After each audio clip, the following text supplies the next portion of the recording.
Hey guys, what's going on? It's Pat Voss. Usually my vlog series 5 days a week for the Honesty Podcast, my interview series every single Saturday, and of course the Sunday Q&A sessions. Thanks a lot to Amir Gray and thatgrayguy.com for the intro for the Q&A session, and my father Ed Voss for doing the vocals on the intro. But today is another great interview series Saturday. It's Greg Halblieb. Halblieb, he is the voice of WJBC and, of course, the voice of the Illinois State women's basketball team. How you doing, Greg? I'm good, Pat. How are you today? Good. I love that you were able to stop by today and have a quick few words with me. I just wanted to say, thank you and ask you, like I ask all of my guests, what is it exactly that you do?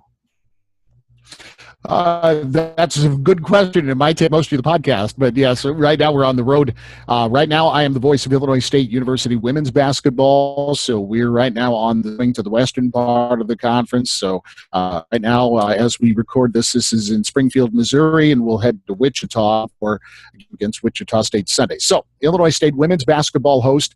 I am also the studio host for Illinois State men's basketball, the producer, and I organize it. I'm in charge of that broadcast, making sure that it gets on the air and making sure that everybody's on task.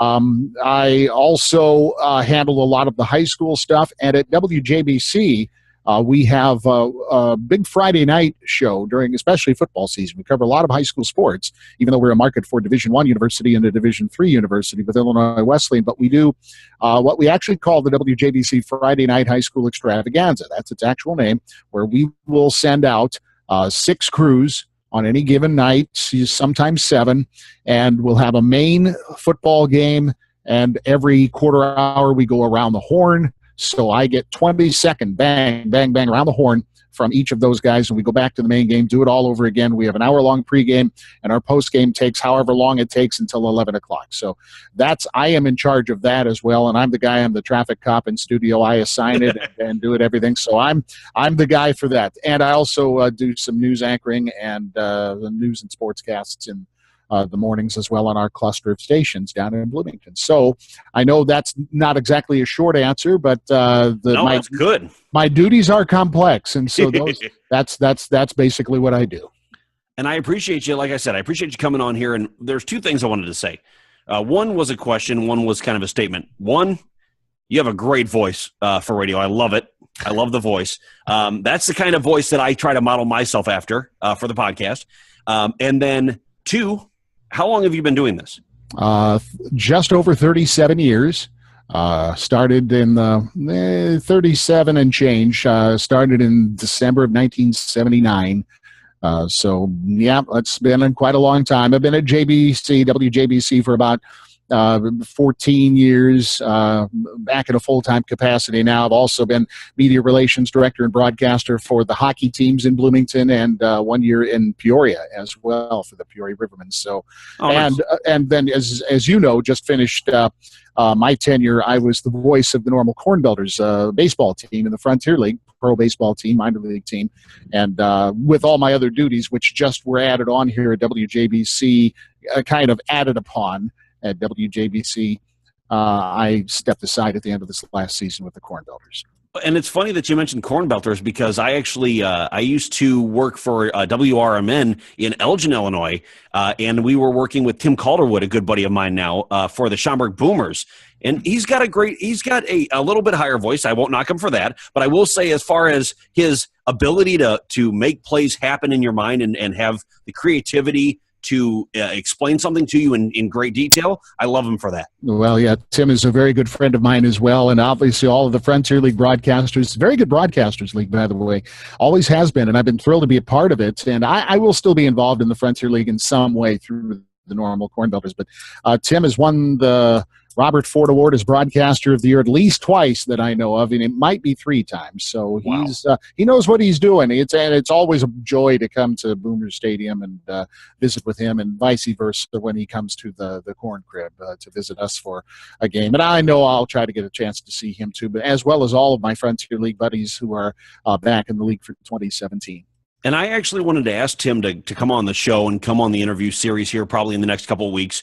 But other than that, for yourself and for people like Tim and me, everybody wants to always know, what it is that somebody does. And the follow-up question is, when did you figure out that this is what you wanted to do? That's a good question. With me, it was very young in life. I would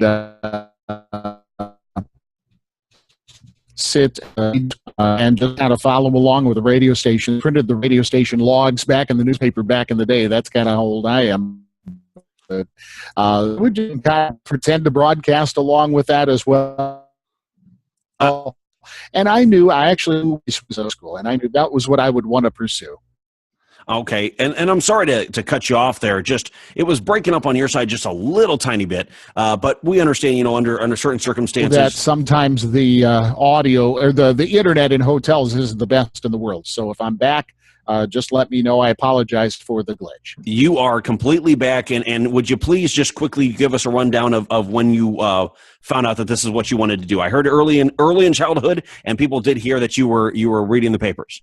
Okay, good. Yes, I did that, and I would pretend to broadcast when I was a youngster, go out on my back porch, had a little wooden dowel. That was my microphone. But when I really knew the career choice, it was when I was a freshman in high school. I made that active decision then, and so I continued to pursue classes in high school and activities that would go toward that end. And so I knew pretty much at an early age. I was always a talker. I did theater and things, and I just knew, though, that that's what I wanted to do at an early age.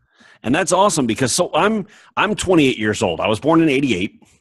I, at an early age, was playing sports for a long time, but listening to broadcasters for the Chicago Cubs, the White Sox, Marv Albert for basketball. And I would hear these guys and just think, oh, man, I love the sound of that. I love that sound. I love that they're very creative. And that was always in the back of my mind that may be something I wanted to do. And then when it came to high school and I actually got really hurt with tendonitis in my left elbow and I couldn't shoot a basketball well and I couldn't throw the baseball as hard as I used to be able to, then I started transitioning and thinking, okay, what can I do now? What is it that you do now? Yeah, and that's a hard thing. And so I played also, but I just knew I was going to be a broadcaster, and I was not a good player at all. Baseball and basketball were my sports. It actually got me turned into officiating. I was an umpire for a very long time. Oh, wow. At the high school and college levels, which is kind of a hard thing to manage and balance with the broadcasting career sometimes, too, as far as a time schedule thing, not a philosophy thing. But yeah, this was the way that I became involved in the sport. I'm very similar to what you did. When I would listen, for instance, to Lloyd Pettit do Blackhawk games on WMAQ, I would just say, yeah, that's good. If you can relay that excitement of what's going on there effectively to the person who is listening, who either wants to be there and can't, or maybe even think about going, then that's what I want to do. And that's actually how I approach all my broadcasts. I love being there so much that I want you to be there too, and I'm just going to try to relay that to you as best as possible through the air. I like that outlook on all your broadcasts, and that you can tell you're a seasoned broadcaster. I love it. I love talking to people that are just newly, into the business, and people that have been there for a while that actually know what they're doing, like yourself. A lot of people go in, and a lot of high schoolers even nowadays think, well, journalism or broadcasting, I want to get into that because all I have to do is either have a voice or have this or that, and they don't get it. It's a whole bunch of different pieces of knowledge that you do need to succeed. And that's very true. And I know you've mentioned voice a couple of times, and you got to have somewhat of a command of the King's English, even if I haven't displayed it here. But the whole point is use what God gave you. I mean, you are you. There's nobody else. You are unique. You just be you. You be who God planted you to be and how he made you. And so don't try to be anybody else. Don't work your voice into something that it's not. Use your voice in its natural timbre.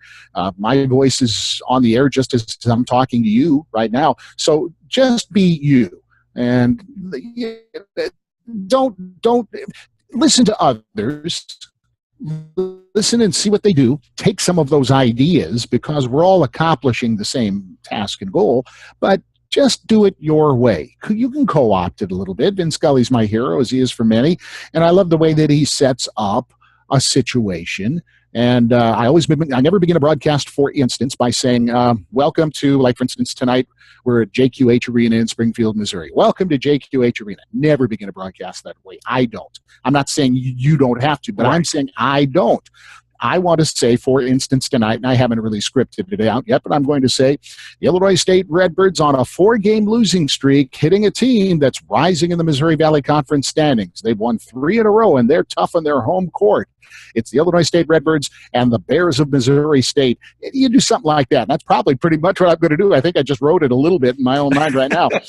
But do it that way and set it up. It's called an inverted setup in the music biz, and the DJs use this stuff all the time when they're posting a song. And do stuff like that. Be creative. I got that from Vin Scully and how he sets up certain things. And so, but do it your way. Be you. You know, don't try to make your voice anything it's not. Don't try to make your ideas anything they're not. You just be you. You be your personality, your unique person on the air, and that's what's going to be the best. I like that piece of advice, and anybody listening to this podcast and listening to this, or watching this rather, on YouTube as well, definitely pay attention to that piece of advice, because a lot of people do try to, and I know I mentioned, yes, I listened to broadcasters growing up, but that's, I had to wait for my voice to drop. I couldn't. As a kid, you're 13, 14, before my voice drops, you've got a little bit higher voice. It's harder to make things sound nice and a little bit more polished. But now with you talking about your intros as well, that's something that interests me. Setting it up. You set it up in somebody's mind from the beginning. And that's something I did, like for the Schaumburg Boomers when I used to work for them, well, back when they were the Flyers. I did program sales, ticket sales, things like that. But I'd stand in front of the stadium, and my whole thing was, if people are of an older generation, let's say there's older people 60 and above that were coming out to the ballpark. Well, they remember baseball in a certain way. They don't remember it just all glamorized and commercialized, and that's not how they see it. So I was coming up, and you'd have to have a higher voice or whatever you'd want to do for it, and you'd make that old style program salesman right outside the ballpark that they might have heard 30, 40 years ago. That's what I wanted to bring, and that's kind of what I bring or try to bring to my broadcasts is, do you hear that old style reporter? Do you hear that old style broadcaster in my voice? Maybe it leans you one way to listen to the broadcast. Maybe the excitement of the subjects that I bring up, take you in a different direction. But that's what I want. I want you, like you said, you want to bring that excitement of people that can't come out to the stadium to their homes. I want to bring them back to a time that they remember, because I do have, in some respects, an older demographic, not just an 18 to 24-year-old audience. And that's very good. And because, when we talk about a game is a story. And there are stories within the stories. Vin, as I go back to Mr. Scully, and Joe Garagiola used to talk about the games within a game. And there are just all sorts of stories within a game. And that's where we get the little tidbits. The game itself has a story. We always have to remember to go back to that narrative of this game. In addition to all the time and score that we always want to do, we also have to tell them, if folks are just joining us early in the second half, Illinois State rattled off the first 16 points of this game, but now they're in a dogfight here in the third quarter as Missouri State has made this run. So in other words, all games have a story. So no matter what you do, especially in the broadcast world, remember the story, remember the narrative, because that's what people remember. Don't get bogged down in the numbers. They're important, but the game is a story. So remember to stay with the story. And here's the last question before, and I wish I could talk to you forever. It's great talking to you. But the last question I have, and I do ask my other guest this, is if you could be doing anything else other than what you currently do, what would it be? You warned me about this question too, in the interest of all full disclosure, and I couldn't think of it because I wanted to do this at such an early age. So I'm not gonna take myself off the hook. So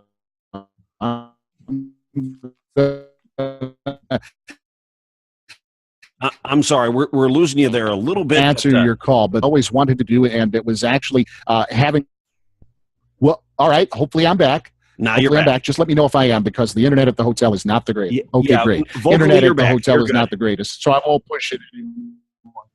Okay, good. I always wanted to be a traffic engineer, believe it or not, and a cartographer. That was my first career choice back in junior high school, and I wanted to make maps. That's what a cartographer does, but I'm a traffic engineer at heart. Maybe that's what I'd want to do.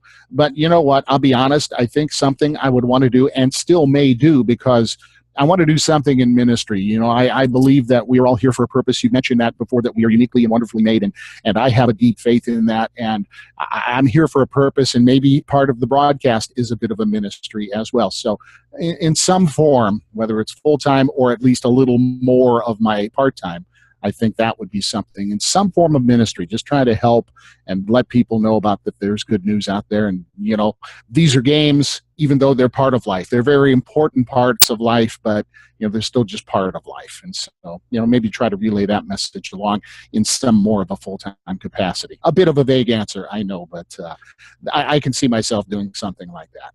Nice. Well, and as everybody knows, at the end of every podcast, at the end of every interview special, I relay back. Of course, you can find me at Honesty Podcast on Twitter, Facebook, YouTube, Instagram, and of course, Pat Voss 12 on Snapchat. And if you're not already a patron, go ahead and check out patreon.com/Honesty Podcast. If you are already a patron, I thank you for your patronage.